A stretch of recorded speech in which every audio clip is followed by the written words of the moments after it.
तो इस वीडियो में हम बात करेंगे 2 मार्च आरपीएफ का जो एग्ज़ाम हुआ है उसकी जो फर्स्ट शिफ्ट हुई है उसके सारे क्वेश्चन का एनालिसिस करेंगे और फ्यूचर क्वेश्चन क्या हो सकते हैं उसके बारे में बात करेंगे। तो अगर आपको इस लेक्चर की पीडीएफ चाहिए तो आप कमेंट सेक्शन में जो पहला कमेंट होगा उस पर हम एक टेलीग्राम चैनल की लिंक देंगे। उस टेलीग्राम चैनल को आप ज्वाइन कीजिए और वहाँ पर आपको इसकी जो पीडीएफ है वो मिल जाएगी। ठीक है। तो पहला क्वेश्चन आया था कि आज का अतीत का ऑटोबायोग्राफी किसने लिखी है। तो आज का अतीत जो ऑटोबायोग्राफी है वो किसकी ऑटोबायोग्राफी है। तो वो ऑटोबायोग्राफी है भीष्म साहनी की। ठीक है। तो जितनी भी ऑटोबायोग्राफी है उसको आप अच्छे से करके जाइए क्योंकि फ्यूचर में भी ऑटोबायोग्राफी से क्वेश्चन आ सकते हैं और तो that is a important topic, तो आप उसको अच्छे से करिए। दूसरा क्वेश्चन आया था कि who was the chief guest of India on the first Republic day in 1950। तो 1950 में जो पहला रिपब्लिक डे था उस दिन पे जो चीफ गेस्ट ऑफ इंडिया था वो कौन थे। तो वो कौन थे, तो वो थे इंडोनेशिया के जो राष्ट्रपति सुकर्नो। ठीक है। तो इंडोनेशिया के राष्ट्रपति सुकर्नो थे जो पहला हमारा जो इंडिपेंडेंस डे रिपब्लिक डे था 1950 में, वहाँ पे वो चीफ गेस्ट थे। अगर वो पूछ ले कि 2024 में चीफ गेस्ट कौन था तो वो थे हमारे फ्रांस के राष्ट्रपति एमेनुअल मैक्रोन। और अगर 2025 में पूछ लो तो 2025 में इंडोनेशिया के राष्ट्रपति हमारे चीफ गेस्ट थे। ठीक है।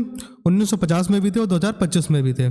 इसके अलावा which article provision is similar to the fundamental duties. तो फंडामेंटल ड्यूटीज से सिमिलर कौन सा आर्टिकल है। तो आर्टिकल 21 है जो है वो सिमिलर फंडामेंटल ड्यूटीज से सिमिलर है क्योंकि फंडामेंटल ड्यूटीज में जो एक आर्टिकल है जहाँ पे हम लोग एजुकेशन की बात करते हैं। तो आपको इससे समझना है कि फंडामेंटल ड्यूटीज डीपीएसपी और हमारे फंडामेंटल राइट्स ये बहुत ज़्यादा इंपॉर्टेंट है आप एग्जाम के लिए, तो उनको आप अच्छे से करके जाइएगा। ठीक है। तो अगर पूछे कि आर्टिकल 21A क्या है तो वो है राइट टू एजुकेशन। और राइट टू एजुकेशन को सरकार 2002 में 86 कॉन्स्टिट्यूशनल अमेंडमेंट 86वें संविधान संशोधन से लाई थी। ठीक है। तो आपको ये भी याद रखना है। इसके अलावा राइट टू एजुकेशन एक्ट कब बना था तो वो बना था 2009 में। ठीक है। तो ये सारी चीज़ें आपको इन्फॉर्मेशन याद रखनी है। इसके अलावा क्वेश्चन आया था कि सोनू निगम को कौन सी फील्ड में पद्मश्री अवार्ड मिला है। तो वो मिला है आर्ट्स में। ठीक है। तो सोनू निगम को आर्ट्स में पद्मश्री अवार्ड मिला है। फिर एक क्वेश्चन आया था कि कौन से रेप्टाइल्स के 4 चैम्बर होते हैं।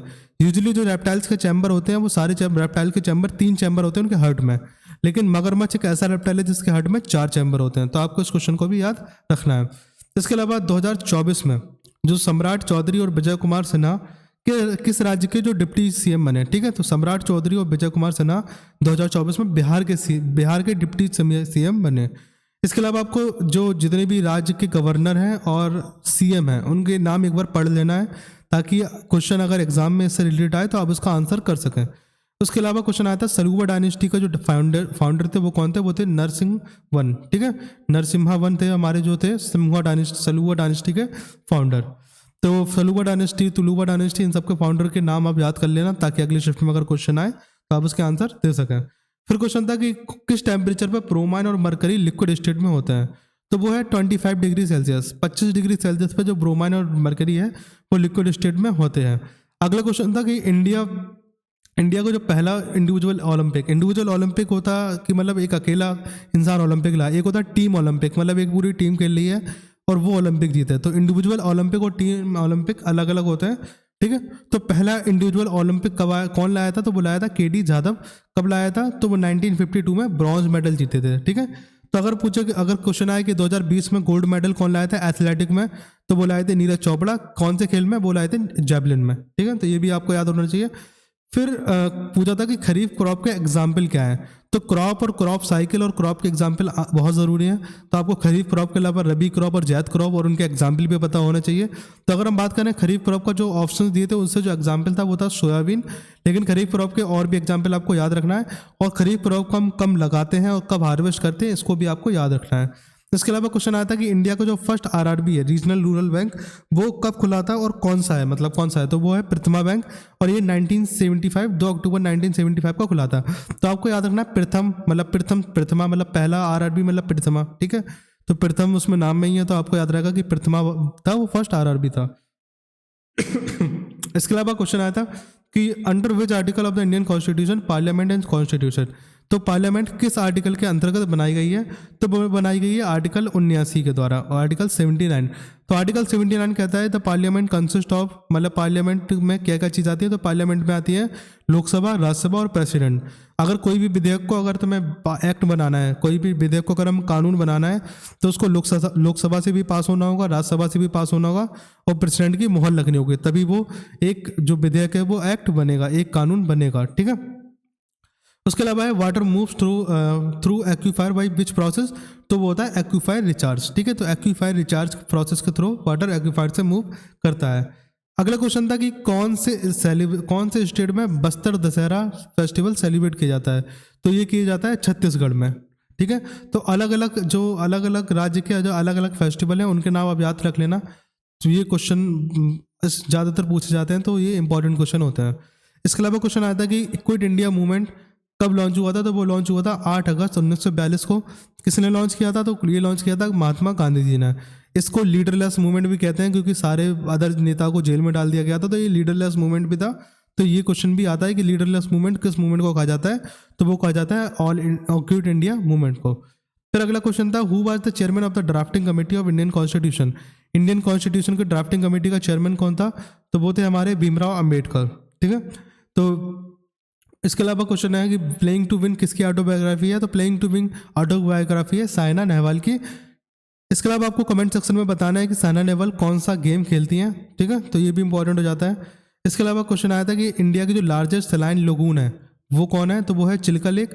और चिल्का लेक किस राज्य में है? तो चिल्का लेक है हमारी किस राज्य में है? उड़ीसा में। अब क्वेश्चन आता है शोर टेम्पल है महाबलीपुरम का, वो किसके द्वारा बनाया गया था? वो बनाया गया था नरसिम्हा II के द्वारा। जो शोर टेम्पल है महाबली का, वो नरसिम्हा II के द्वारा बनाया गया था। फिर क्वेश्चन आया था कि in which state the Sarhul festival celebrated? Sarhul festival कौन से राज्य में मनाया जाता है? सरहुल फेस्टिवल मनाया जाता है झारखंड में। ठीक है, तो ये भी याद रखना, सरहुल फेस्टिवल कहाँ मनाया जाता था? वो मनाया जाता है झारखंड में।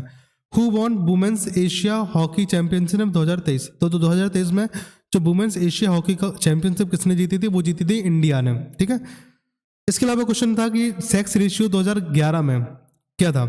तो एक चीज़ आपको याद रखनी है, सेक्स रेशियो से जब क्वेश्चन आए, मतलब बेसिकली 2011 के सेंसस से जब क्वेश्चन आए, तो 2011 के सेंसस से क्वेश्चन बहुत ज़्यादा इंपॉर्टेंट है, तो उसको आप अच्छे से कर लीजिए, क्योंकि इससे बहुत ज़्यादा क्वेश्चन पूछे जाते हैं और हर एग्जाम में, हर शिफ्ट में एक क्वेश्चन आधा ही आता है। ठीक है, तो सेक्स रेशियो क्या था 2011 के सेंसस के अकॉर्डिंग? तो ये था 943, मतलब 943 गर्ल्स थी 1000 मेंस के लिए। ठीक है, तो 943 वुमेन फॉर 1000 मेन। फिर क्वेश्चन आया था कि who was the founder of Arya Samaj? तो आर्य समाज के जो फाउंडर थे वो थे स्वामी दयानंद सरस्वती। इसके अलावा क्वेश्चन आ सकता है कि ब्रह्मो समाज के जो फाउंडर थे वो कौन थे? इसके अलावा राजा राम मोहन रॉय ने कौन सी प्रथा पर रोक लगाई थी? तो सती प्रथा पर रोक लगाई थी। ईश्वर चंद्र विद्यासागर ने किसके लिए लड़ाई लड़ी थी? तो उन्होंने लड़ी थी विडो रीमैरिज, जो विधवा की जो दोबारा शादी है उसके लिए लड़ाई लड़ी थी। फिर अगला क्वेश्चन है कि which article of the Indian constitution deal with the abolition of untouchability? मतलब जो अनटचेबिलिटी है उस पर रोक लगाने के लिए कौन सा आर्टिकल लाया गया था? तो वो लाया गया था article 17 of the Indian constitution. अगले क्वेश्चन है कि जो एटॉमिक स्ट्रक्चर है मीका का वो क्या है, मतलब कैसा होता है? तो वो होता है silicate.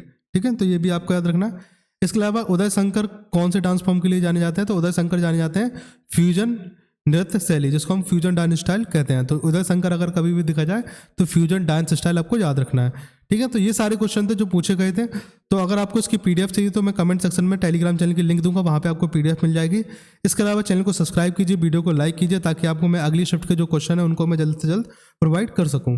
Thank you so much for watching the video.